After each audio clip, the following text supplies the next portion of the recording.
Hello दोस्तों और स्वागत है आपका टोटल प्रेप यूपीएससी चैनल में, जिसमें अभी आप देख रहे हैं आज की सारी करंट अफेयर्स का रैपिड राउंड अप। जी हाँ दोस्तों, the Hindu, Indian express, PIB और भी दूसरी सोर्सेज से वो सारी न्यूज़ जो कि यूपीएससी और इसी तरह के नेशनल गवर्नमेंट एग्जाम्स के लिए इंपॉर्टेंट है, साथ ही साथ स्टैटिक का वो पोर्शन जो इन न्यूज़ के करंट अफेयर्स में आ जाने की वजह से अब रिलेवेंट हो गया है, उन सब पर एक सरसरी निगाह डालते हुए हम आज की सारी करंट अफेयर्स से बहुत ही कम समय में अप टू डेट हो जाएंगे। साथ ही साथ इस वीडियो में आपको मिलेंगे बहुत ही इंपॉर्टेंट हाई पावर एमसीक्यूज़ जो कि आज की डेट की सारी करंट अफेयर्स के लिए सबसे इंपॉर्टेंट एमसीक्यूज़ हैं। अगर वो एमसीक्यूज़ आपने सॉल्व कर लिए तो यानी आज के दिन की सारे करंट अफेयर्स आपने पढ़ लिए हैं, ठीक है। और बहुत ज़्यादा चांस है कि आज जो करंट अफेयर्स आप आज की वीडियो में देखेंगे वो आपको यूपीएससी प्री के पेपर में भी देखने को मिले, ठीक है दोस्तों। तो आपकी फ्रंट स्क्रीन पर आप देखिए, आपको ये कार्टून दिखाई दे रहा है कि जहाँ देश का पॉलिटिकल क्लास एक हवाई जहाज़ के देश में आने पर खुशियाँ मना रहा है, वहीं आम जनता एक वैक्सीन के आने का इंतज़ार कर रही है। ऐसा द हिंदू में मंजुल ने अपने कार्टून में बनाया है, ठीक है दोस्तों। तो चलिए चलते हैं आज के हम हाई पावर एमसीक्यूज़ पर। पहला क्वेश्चन है आज का, what is the name of NASA's latest mission to Mars? A determination, B freedom, C vision 2020 या डी परसिवरेंस, ठीक है। दूसरा क्वेश्चन है, the name of NASA's drone helicopter being sent to Mars is A ingenuity, B discovery, C altitude, D myopia. तीसरा question है, John Lewis who died recently was a American documentary maker, B America's ambassador to Syria, C guitarist of the rolling stones band या D a civil rights activist.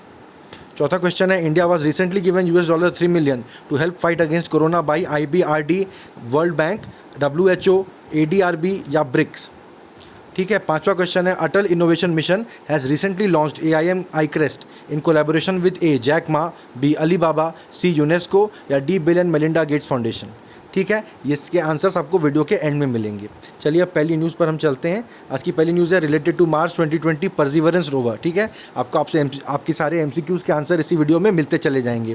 देखिए, the third and final mission, इस साल 3 mission जा रहे हैं Mars में, जिसमें से 2 जा चुके थे और तीसरा 30 जुलाई को यूएस का परसिवरेंस भी चला गया, ठीक है। यूएई का अमल करके था और एक चाइना का भी था, उसका नाम थोड़ा ऑड सा है, वो आप देख लीजिए। तीनों के नाम आपको याद करने चाहिए, मैं अपने पिछले की 4-5 वीडियोस में इनकी बात कर चुका हूँ। यूएस का परसिवरेंस, यूएई का अमल और जो रशिया का मिशन गया है मार्स पर, इनके नाम आपको मैच द फॉलोइंग में ज़रूर इस साल यूपीएससी प्री में आ सकते हैं। प्लस तीनों के अलग अलग मैंडेट हैं, तीनों मार्स में अलग अलग चीज़ें सर्च करने खोजने जा रहे हैं, तो आपको ये पता रहना चाहिए कौन किस तरह की इन्वेस्टिगेशन करने जा रहा है। और थर्ड, किसका रोवर जा रहा है, किसका ऑर्बिटर जा रहा है, ठीक है। यूएई का सिर्फ ऑर्बिटर जा रहा है, वो सिर्फ ऑर्बिट करेगा मार्स को, उतरेगा नहीं वैसे। लेकिन चाइना और यूएस का जो है ऑर्बिटर जा रहा है, ऑर्बिटर ऑर्बिट करते रहेगा, उससे एक लैंडर लैंड करेगा, उस लैंडर से निकल के एक रोवर, समझिए कि रिमोट कंट्रोल कार जैसी कोई चीज़ निकल के वहाँ की ज़मीन पर घूमेगी, ठीक है। तो थर्ड और फाइनल मिशन इस साल का चलेगा रेड प्लैनेट के लिए। तो Cape Canaveral air force station Florida से निकला, 300 मिलियन माइल्स ट्रैवल करके वो 18 फरवरी 2021 तक मार्स तक पहुँचेगा। मार्स परसिवरेंस का ऑब्जेक्टिव है to search for science of ancient life, plus वहाँ पे रॉक और सॉइल सैंपल कलेक्ट करके वो अर्थ को वापस भेजने की भी कोशिश करेगा। देखिए, परसिवरेंस रोवर जो है वो कार साइज़ 2200 पाउंड का व्हील्ड रोबोट है, जो कि नासा के पहला जो रोवर गया था, क्यूरियोसिटी, इसका भी नाम याद रखिए। Which of the following belong to NASA, ऐसा ऐसा करके आपसे पीछे के भी जो मार्स तक उनके गए प्रोजेक्ट, उनके नाम पूछे जा सकते हैं। ये कहाँ पर पहुँच रहा है, इसका डेस्टिनेशन है क्रेटर जेजेरो। जेजेरो जो है वो मार्स के नॉर्दर्न हेमिस्फीयर में पहले एक लेक हुआ करता था, ठीक है। पहले हुआ करता था मतलब पहले देखिए वहाँ लिक्विड था, क्या पता पहले वहाँ शायद पानी था। साइंटिस्ट का मानना है कि यहाँ पर शायद हमको ऐसे चिन्ह मिल सकते हैं कि पहले मार्स पे लाइफ हुआ करती थी या नहीं हुआ करती थी, ठीक है। बहुत ही एक्साइटिंग ये प्रॉस्पेक्ट है, क्या पता हमें पता चले पहले मार्स पे इंसान जैसे जीव रहते थे, वहाँ शहर बसे हुए थे वगैरह वगैरह। खैर ये तो बहुत दूर की बात है। परसिवरेंस अपने साथ बहुत हाई लेंस कैमरा भी लेके जा रहा है, जो कि स्पेसक्राफ्ट से उसके एटमॉस्फेयर वगैरह के बहुत सारे फ़ोटोज़ खींचेंगे, प्लस वहाँ पे माइक्रोफोन भी लेके जा रहे हैं। तो पहली बार हम किसी दूसरे प्लैनेट में जाके वहाँ के साउंड रिकॉर्ड करेंगे। सोचिए कितना अजीब लगेगा अगर वहाँ किसी जानवर वगैरह की, चिड़िया वगैरह की आवाज़ रिकॉर्ड हो जाए उसमें, है ना। रोवर अपने साथ एक हेलीकॉप्टर भी लेके जा रहा है, उसका नाम है इंजेन्युटी। ये दूसरे एमसीक्यू का आपको आंसर मिल गया। ये 4 पाउंड का हेलीकॉप्टर है, वो नासा के द्वारा एक एक्सपेरिमेंट किया जा रहा है, ताकि दूसरे प्लैनेट में पहली बार अगर हम हेलीकॉप्टर जैसा एक फ़्लाइट उड़ाने की कोशिश करेंगे इस बार, ठीक है। बहुत सारे हाई फैंटेसी यहाँ पे कॉन्सेप्ट जा रहे हैं परसिवरेंस रोवर के साथ। चलिए अगली न्यूज़ पर चलते हैं। What is the Gandhi king exchange act, ठीक है। अमेरिका की एक कांग्रेशनल कमेटी ने, ठीक है, जैसे हमारे यहाँ भी पार्लियामेंट में स्टैंडिंग कमेटी वगैरह होती है, उसमें कोई बिल पास होता है, फिर पूरी पार्लियामेंट उस पर डिबेट करके उसको पास करती है। तो वैसे ही एक यूनाइटेड स्टेट्स की कांग्रेशनल कमेटी ने एक रिसेंटली बिल पास किया है। अमेरिकन सिविल राइट्स एक्टिविस्ट और लॉ मेकर जॉन लुइस की डेथ हो गई, ठीक है, जो कि 2009 में वो इंडिया गए थे वो मार्टिन लूथर किंग जूनियर जो 1959 में इंडिया आए थे, उनकी उस यात्रा के 50 साल पूरे होने के उपलक्ष्य में वो भारत पहुंचे थे। तो इसलिए एक गांधी किंग एक्सचेंज एक्ट, उनकी अभी रिसेंटली उनका डेथ हुआ है, तो उनके सम्मान में ये बिल पास किया गया है। ठीक है, इस बिल में होगा क्या कि अमेरिका और इंडिया के जो आपसी संबंध हैं उनमें सुधार करने का प्रयास किया जाएगा। तो उसमें एक educational forum, annual educational forum organise किया जाएगा कि दोनों देशों के छात्र साथ में आके गांधी जी और मार्टिन लूथर किंग जूनियर दोनों के विचारों पर अपने अपने विचार व्यक्त कर सकें, उनको स्टडी करें, उनको यानी युवा पीढ़ी इन दोनों महापुरुषों के विचारों से अवगत हो, इनको जाने, है ना। इस बिल के ज़रिए एक डेवलपमेंट ट्रेनिंग सिस्टम भी बनाया जाएगा जिसके ज़रिए कॉन्फ्लिक्ट रेजोल्यूशन के प्रिंसिपल्स खोजे जाएं, नॉन वायलेंस के आधार पे, गांधी जी के सिद्धांतों के आधार पे किस तरह से कॉन्फ्लिक्ट रिजॉल्व किए जाएंगे, उसके प्रिंसिपल्स खोजे जाएं और एक ऐसा बेस बनाया जाए कि सोशल, इन्वायरमेंटल और हेल्थ कंसर्न्स जो है इंडिया में उनको एड्रेस करने के लिए। ठीक है, तो इसमें आपको क्वेश्चन यही आएगा, गांधी किंग एक्सचेंज एक्ट क्या है और जॉन लुइस कौन है। जॉन लुइस वाला क्वेश्चन मैंने आपको अब हमारे हाई पावर MCQ में भी दिया था। ठीक है, यहाँ पे एक गांधी किंग ग्लोबल एकेडमी बनाने की भी इनकी योजना है। जॉन लुइस जो थे वो अमेरिका में सिविल राइट्स एक्टिविस्ट थे, जो कि उनको US में ही नहीं दुनिया भर में उनको डेमोक्रेसी, ह्यूमन राइट्स, जस्टिस और इक्वालिटी के लिए फाइट करने के लिए जाना जाता है। वो महात्मा गांधी और मार्टिन लूथर किंग जूनियर के विचारों से बहुत ज़्यादा प्रभावित थे। जब वो भारत आए थे वहाँ की पार्लियामेंट की एक डेलीगेशन के साथ उन्होंने गांधी किंग एक्सचेंज एक्ट स्थापित किया था to apply the philosophies of Mahatma Gandhi and Martin Luther King junior. ठीक है, चलिए अगली न्यूज़ पर चलते हैं। देखिए, Indian Council of Medical Research बना रही है एक नेशनल क्लिनिकल रजिस्ट्री ऑफ कोविड-19 पेशेंट्स। ये एम्स के साथ कोऑर्डिनेशन में बना रही है। ठीक है, आपसे पूछा जा सकता है किसके साथ कोऑर्डिनेशन में बनाया गया है ये, तो कोविड-19 जितने पेशेंट्स हैं उनका रजिस्ट्री बनाया जा रहा है, पूरा रिकॉर्ड उनका रखा जा रहा है। एक मतलब 15 इंस्टीट्यूशंस का एक नेटवर्क बनाया जा रहा है जिसके ज़रिए इन सारे कोरोना पेशेंट्स का डेटा कलेक्ट किया जाएगा। ठीक है, इसमें क्लिनिशियंस, साइंटिस्ट, एनालिस्ट और बायोस्टैटिस्टिक्स वगैरह इसकी कमान संभाल रहे हैं इस प्रोजेक्ट की। इसके ज़रिए देखिए, डेटा गैदरिंग के ज़रिए क्या होगा, हमें बहुत सारे आंकड़े पता चलेंगे कि किसी पर्टिकुलर टाइप के लोगों को कोरोना ज़्यादा होता है या किसी पर्टिकुलर टाइप के लोगों की मौत कोरोना से ज़्यादा होती है। ठीक है, किसी पर्टिकुलर टाइप के लोग जो हैं वो जल्दी ठीक हो जाते हैं। इस तरह का सारा डेटा हमको मिलेगा। इसके ज़रिए पूरी दुनिया भर में हम इस बीमारी को सॉल्व करने में, इस बीमारी का इलाज करने में बहुत ज़्यादा हमें सहायता मिलेगी। इस पर एक सिम्पोजियम भी ऑर्गेनाइज़ किया जा रहा है। देखिए, US के डॉक्टर एंथोनी फॉसी, ये बहुत ज़्यादा टॉप के एक्सपर्ट हैं, top infectious disease expert in the US। Corona से रिलेटेड मामले में बहुत ज़्यादा इनका नाम आए दिन खबरों में आता रहता है और दूसरे भी एक्सपर्ट्स को दूसरे देशों के साथ इस कॉन्फ्रेंस में शामिल किया जाएगा। जाहिर बात है, कॉन्फ्रेंस वर्चुअली होगी, पब्लिकली तो कोई कभी यहाँ वहाँ आएगा जाएगा नहीं। ठीक है, इसमें novel ideas in science and ethics of vaccine against covid pandemic, इस पर चर्चा होगी। ठीक है, आप याद रखिए कि एम्स के साथ कोलैबोरेशन हो रहा है और ये एक कोरोना की रजिस्ट्री बनाई जा रही है कोरोना पेशेंट्स की ICMR द्वारा। ठीक है, चलिए अगली न्यूज़ पे चलते हैं। ADB जो है वो $3 मिलियन की उसने भारत को मदद की घोषणा की है कोरोना से फाइट करने के लिए। एशियन डेवलपमेंट बैंक ने मदद की है, ये भी एक MCQ था। ठीक है, क्योंकि Asia Pacific disaster response fund से भारत को वो सपोर्ट देंगे। एशिया पैसिफिक में देखिए, ADB ने ऐसा एक पहले से फंड बनाया हुआ है। यहाँ हैरिकेन आते रहते हैं, जापान में भूकंप आता रहता है, इस तरह की बहुत सारी घटनाएं होती रहती हैं, तो यहाँ के लिए सब ने मिलकर एक फ़ंड पहले से बनाया हुआ है, डिजास्टर रिस्पांस फंड। ठीक है, इसको फाइनेंस कर रही है जापानी सरकार। जापानी सरकार के साथ भारत के बहुत करीबी संबंध बनते जा रहे हैं। स्ट्रेटेजिकली हम लोग द क्वाड, साउथ चाइना सी में जो चाइना को कंटेन करने के लिए इंडिया, ऑस्ट्रेलिया, जापान और US का एक क्वाड बना है, क्वाड्रिलैटरल ग्रुपिंग बना है, उसमें जापान और भारत बहुत करीब आ रहे हैं। मैरीटाइम भी, मालाबार एक्सरसाइज में भी जापान को इनवाइट किया जाएगा ऐसा लग रहा है। और जापान के साथ भारत ने बुलेट ट्रेन का प्रोजेक्ट भी चल रहा है। इस तरह की इंडिया जापान के बीच में बहुत ज़्यादा कोलैबोरेशन हो रहा है। देखिए, तो जापान ने भारत में ये कोविड-19 को फाइट करने के लिए इस चीज़ को फाइनेंस भी कर दिया है। जापान में खुद में कोरोना उतना ज़्यादा नहीं फैला है। ठीक है, केयर्स प्रोग्राम की बात हो रही है यहाँ पे, कोविड-19 active response and expenditure support. ये ADB का केयर्स प्रोग्राम है जो कि अर्जेंट पब्लिक हेल्थ मेजर्स के लिए इमीडिएट सपोर्ट प्रोवाइड करता है। साथ ही साथ सोशल प्रोटेक्शन मेजर्स के लिए, जो कि गरीब और इकोनॉमिकली वल्नरेबल विमेन और अनप्रिविलेज्ड ग्रुप्स के लिए वो देते हैं। ठीक है, यानी समाज का जो एकदम हाशिए पे फेंक दिया गया वर्ग है उसको इस बीमारी से कैसे हम बचाएं, उसकी सहायता के लिए ADB ने ऐसा फंड बनाया है, उसका नाम है केयर्स। ठीक है, तो उसके तहत ही ये, इसके पहले भी ADB ने $1.5 बिलियन का केयर्स फंड से 28 अप्रैल को केयर्स फंड में पैसा डाला था। ठीक है, केयर्स प्रोग्राम जो है वो CPRO के तहत फंड किया जाता है। अब CPRO क्या है? CPRO इज़ कोविड-19 पैंडेमिक रिस्पांस ऑप्शन।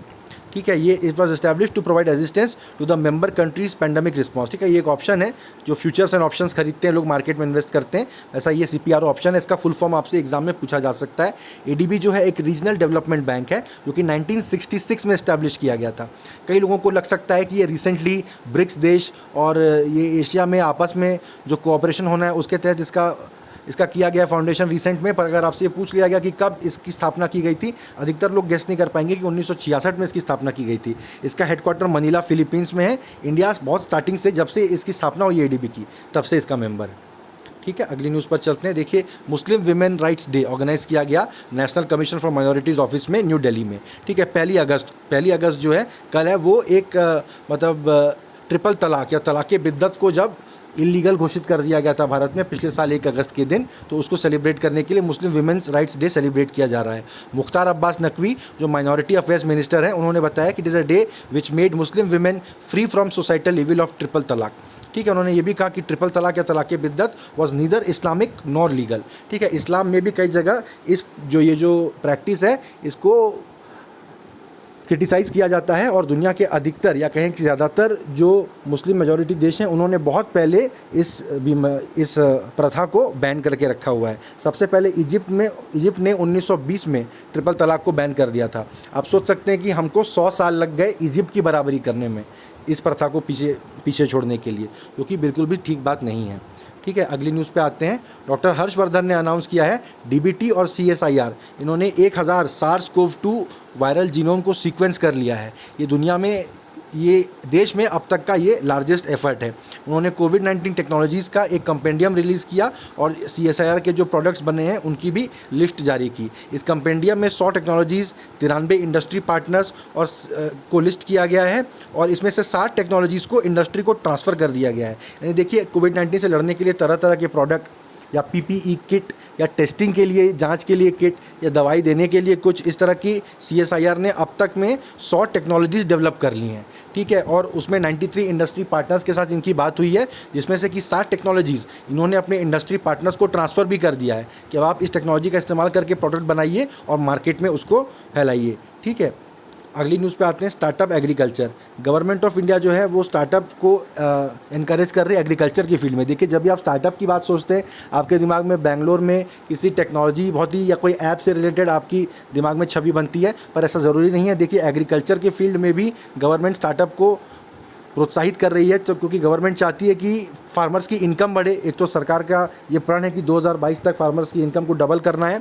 दूसरा, यूथ को एम्प्लॉयमेंट अपॉर्चुनिटीज़ प्रोवाइड करने के लिए सरकार वचनबद्ध है। तो union agriculture and farmers welfare minister, ठीक है, श्री नरेंद्र सिंह तोमर जी ने ये बात कही है। देखिए, इस मंत्रालय का नाम ही एग्रीकल्चर और फार्मर्स वेलफेयर रखा गया है, जिससे कि ये बात उस पूरे मंत्रालय में जो भी काम करते हैं सबको स्पष्ट हो जाए कि हमें सिर्फ कृषि पे ध्यान नहीं देना है, हमें कृषकों के वेलफेयर पर भी ध्यान देना है। एग्रीकल्चर मिनिस्टर इन स्टार्टअप्स को फंड कर रही है किस योजना के तहत? इनोवेशन एंड एग्रीप्रेन्योरशिप कंपोनेंट ऑफ राष्ट्रीय कृषि विकास योजना। राष्ट्रीय कृषि विकास योजना के तहत एग्रीप्रेन्योरशिप का कंपोनेंट है। एग्रीप्रेन्योरशिप क्या होता है? देख रहे, एग्रीकल्चरल एंटरप्रेन्योरशिप, तो उसको एग्रीप्रेन्योरशिप बोला जाता है। ठीक है, तो राष्ट्रीय कृषि विकास योजना के तहत इसका भी कंपोनेंट है। इसके पहले फेज़ में 112 स्टार्टअप सेटअप किए जाएंगे, जो कि एग्रो प्रोसेसिंग, फूड टेक्नोलॉजी और वैल्यू एडिशन के फील्ड में काम करेंगे, जिसमें कि उनको 1185.90 यानी लगभग 1186 लाख की जो है उनको फंडिंग दी जाएगी। ठीक है, इस स्कीम के तहत क्या होगा, एक इनोवेशन और agri entrepreneurship development programme launch किया गया है, जिसके तहत इनोवेशन और एग्रीप्रेन्योरशिप और स्टार्टअप्स को फाइनेंशियल सपोर्ट प्रोवाइड किया जाएगा। ठीक है, फिर ये जो department of agriculture and farmer welfare है, इसने 5 नॉलेज पार्टनर सिलेक्ट किए हैं, जिसको कि सेंटर ऑफ एक्सीलेंस बनाया जाएगा, और 24 RKVY रफ्तार यानी एग्री बिजनेस इंक्यूबेटर उन्होंने इस बात के लिए सिलेक्ट किए हैं पूरे देश भर में एडवर्टाइजमेंट देने के बाद और एक रेगुलर सिलेक्शन प्रोसेस के बाद। ठीक है, तो ये जो इंक्यूबेटर है, इंक्यूबेटर क्या करते हैं, कोई भी स्टार्टअप जब तक पूरा फंक्शनल ना हो जाए तब तक उसको सपोर्ट प्रोवाइड करते हैं, उसको आइडियाज़ प्रोवाइड करते हैं, मैनेजमेंट और टेक्नोलॉजिकल लीडरशिप प्रोवाइड करते हैं। ठीक है, इस इंक्यूबेटर के अंदर ही वो स्टार्टअप जो है इंक्यूबेट होकर बड़ा होकर एक कंपनी बन के उभरेगा। तो इस तरह के 24 उन्होंने इंक्यूबेटर देश भर में आइडेंटिफाई किए हैं, और 5 नॉलेज पार्टनर्स यानी सेंटर ऑफ एक्सीलेंस, यानी आप समझिए कृषि विश्वविद्यालय होंगे ज़रूर, उनको सिलेक्ट किया है। ठीक है, 112 स्टार्टअप डिफरेंट नॉलेज पार्टनर्स के साथ और एग्री बिजनेस इंक्यूबेटर्स के साथ आइडेंटिफाई कर लिए गए हैं एग्रो प्रोसेसिंग, फूड टेक्नोलॉजी और वैल्यू एडिशन में, और इस फंड को इंस्टॉलमेंट में रिलीज़ किया जाएगा। देखिए जाहिर बात है, ये स्टार्टअप्स जो है उनको 2 महीने के लिए ट्रेनिंग दी गई थी इन एग्री बिजनेस इंक्यूबेशन सेंटर्स में, और उसके बाद स्टार्टअप जो है वो एम्प्लॉयमेंट टू यूथ को लीड करेंगे और डायरेक्टली और इनडायरेक्टली वो फार्मर्स की इनकम भी इनसे ज़रूर बढ़ेगी। ठीक है, इस पर और ज़्यादा डिटेल ये मैंने पीआईबी से न्यूज़ निकाली है, और ज़्यादा अगर आपको डिटेल इसकी जाननी है तो यहाँ पे देखिए लिंक दिया हुआ है गवर्नमेंट ऑफ इंडिया का मंत्रालय का, वहाँ पर आप सीधा जाके देख सकते हैं। ठीक है, अगली न्यूज़ पर चलते हैं। अटल इनोवेशन मिशन जो है, इन्होंने AIM iCrest करके ये प्रोजेक्ट लॉन्च किया है bill and Melinda Gates foundation के साथ। उन्होंने इस मामले में कोलैबोरेशन किया है, साथ ही साथ वाधवानी फाउंडेशन के साथ उन्होंने कोलैबोरेशन किया है। ठीक है, ये क्वेश्चन भी आपके हाई पावर MCQs में था। ठीक है, ये एक बहुत ही मेजर इनिशिएटिव है to encourage and enable holistic progress in the incubator ecosystem across the country. देखिए इंक्यूबेटर की बात हो रही है यहाँ पर, जो इंक्यूबेटर है ये शायद दूसरे इंक्यूबेटर होंगे, ये स्टार्टअप वाले इंक्यूबेटर, हाँ खैर उन्हीं इंक्यूबेटर्स की बात हो रही है। तो देखिए नीति आयोग के अटल इनोवेशन मिशन जो है, इसके तहत Atal innovation mission iCrest incubator capabilities enhancement program ये लॉन्च किया गया है for a robust ecosystem focused on creating high performing startups को कैसे हम ट्रेन करें कि थोड़े समय उनकी हैंड होल्डिंग करनी पड़े, उसके बाद तुरंत वो कंपनी के तौर पर उभर के सामने आ जाएं। इसके लिए प्रोजेक्ट चलाया जा रहा है। इसमें बिल एंड मेलिंडा गेट्स जो फाउंडेशन है और वाधवानी फाउंडेशन, ये दोनों ऑर्गेनाइजेशंस हैं जो भारत सरकार के साथ आए हैं इस फील्ड में काम करने के लिए। इस नाम से ही समझ में आ रहा है कि इंक्यूबेशन इकोसिस्टम और ग्रोथ हैक AIM के लिए, अटल और इस्टेब्लिश्ड इंक्यूबेटर्स के लिए ये काम करेगा। इसमें AIM इंक्यूबेटर्स जो हैं वो अपस्केल किए जाएंगे और उनको रिक्विजिट सपोर्ट दिया जाएगा। देखिए जो इंक्यूबेटर हैं उनको सपोर्ट प्रोवाइड किया जाएगा ताकि वो अच्छे से स्टार्टअप्स को लीड कर सके, उनको गाइड कर सके, उनको हेल्प कर सके पूरी कंपनी बन के उभरने में। ठीक है, इसमें एंटरप्रेन्योर्स को ट्रेनिंग दी जाएगी और टेक्नोलॉजी ड्रिवन प्रोसेस और प्लेटफॉर्म के ज़रिए उनको हेल्प किया जाएगा। इसमें देखिए इंक्यूबेटर कैपेसिटी बिल्डिंग से और दूर जाने का भी इसमें प्रयास रहेगा। करंट पेंडेमिक क्राइसिस में एफर्ट रहेगा कि स्टार्टअप एंटरप्रेन्योर्स को नॉलेज क्रिएशन और डिसेमिनेशन इन सब में सपोर्ट किया जाए, साथ ही उनको आपस में नेटवर्किंग करने में भी हेल्प प्रोवाइड की जाए। ठीक है, बेसिकली भारत सरकार चाहती है कि जो अगली इन जो जानकारियाँ पीआईबी से हमें मिल रही हैं उनसे लग रहा है जो अब इकोनॉमिक रिकवरी हमें हमारे देश में चाहिए, जो कोरोना लॉकडाउन जब खत्म होगा धीरे धीरे, तो जो हम इकोनॉमिक रिकवरी की उम्मीद करेंगे तो गवर्नमेंट चाहती है कि स्टार्टअप्स उसको लीड करें। ठीक है, ऐसे नए टेक्नोलॉजिकल इंटरवेंशंस हो और स्टार्टअप ऐसी नई आउट ऑफ द बॉक्स चीज़ें खोज के लाएँ कि जैसे बड़ी कंपनियों को तो धीरे धीरे होता है ना कि बड़ी गाड़ी धीरे धीरे घूमती है, पर स्टार्टअप जो है वो तुरंत गुरिल्ला इनिशिएटिव ले सकते हैं और एकदम फील्ड में जाके just right next to the consumer, just right next to the farmer, right next to the worker खड़े हो सकते हैं और ऐसे सॉल्यूशंस प्रोवाइड कर सकते हैं जो कि उनकी लाइफ में, उनकी अर्थव्यवस्था में, फार्मर और वर्कर की अर्थव्यवस्था में डायरेक्टली हेल्प कर सके उनको। इसके लिए हम इंक्यूबेटर्स को हेल्प कर रहे हैं बहुत ज़्यादा, उसमें bill and Melinda Gates foundation और वाधवानी फाउंडेशन की भी हम हेल्प ले रहे हैं। ठीक है, तो ये आप याद रखिए, इसका भी क्वेश्चन आपको हाई पावर MCQ में मिला था। ठीक है, हम हाई पावर MCQ की बात करते करते देखिए आंसर्स तक पहुंच गए हैं। तो देखिए नासा का लेटेस्ट मिशन टू मार्स क्या है, अब आप जान गए हैं, वो है परसिवरेंस। ठीक है, नासा का ड्रोन हेलीकॉप्टर जो है उसका नाम क्या है, इंजेन्युटी, ये भी आप जान गए हैं। जॉन लुइस कौन थे, अब आपको पता है, वो एक सिविल राइट्स एक्टिविस्ट थे। ठीक है, इंडिया को $3 मिलियन कोरोना से लड़ने के लिए किसने दिया, ये भी आपको पता चल गया, एशियन डेवलपमेंट बैंक ADB ने दिया है। ठीक है, फिर अटल इनोवेशन मिशन जो कि इनका की AIM iCrest जो लॉन्च हुआ है वो किसके साथ कोलैबोरेशन में लॉन्च हुआ है, अब आप ये भी जानते हैं, bill and Melinda Gates foundation के साथ कोलैबोरेशन में उन्होंने लॉन्च किया है। ठीक है, तो थैंक यू गाइज, ये थी मेरी आज की करंट अफेयर्स की कवरेज। मुझे उम्मीद है कि मेरा अप्रोच आपको पसंद आया होगा। अगर मेरी वीडियोस आपको पसंद आ रही हैं तो प्लीज़ कमेंट सेक्शन में लिख के मुझे बताइए किस तरह से आप तैयारी कर रहे हैं, कहाँ आपको शॉर्टफॉल महसूस हो रहा है अपनी प्रिपरेशन में, कहाँ मैं आपकी हेल्प कर सकता हूँ करंट अफेयर प्रिपरेशन से। UPSC प्री जो आने वाला है 4 अक्टूबर, उस दिन के लिए साथ ही साथ मेरी वीडियोज़ को शेयर करिए अपने दोस्तों के साथ, अपने ग्रुप्स में डालिए ताकि और ज़्यादा लोग हमारे साथ यहाँ पर आके जुड़ सके। ये चैनल हमारा, आपका, हम दोनों का है। हम दोनों जिस तरह से चाहेंगे, जिस डायरेक्शन में चाहेंगे उस डायरेक्शन में इस चैनल को ले जा सकते हैं, जिस तरह की आपको कंटेंट की ज़रूरत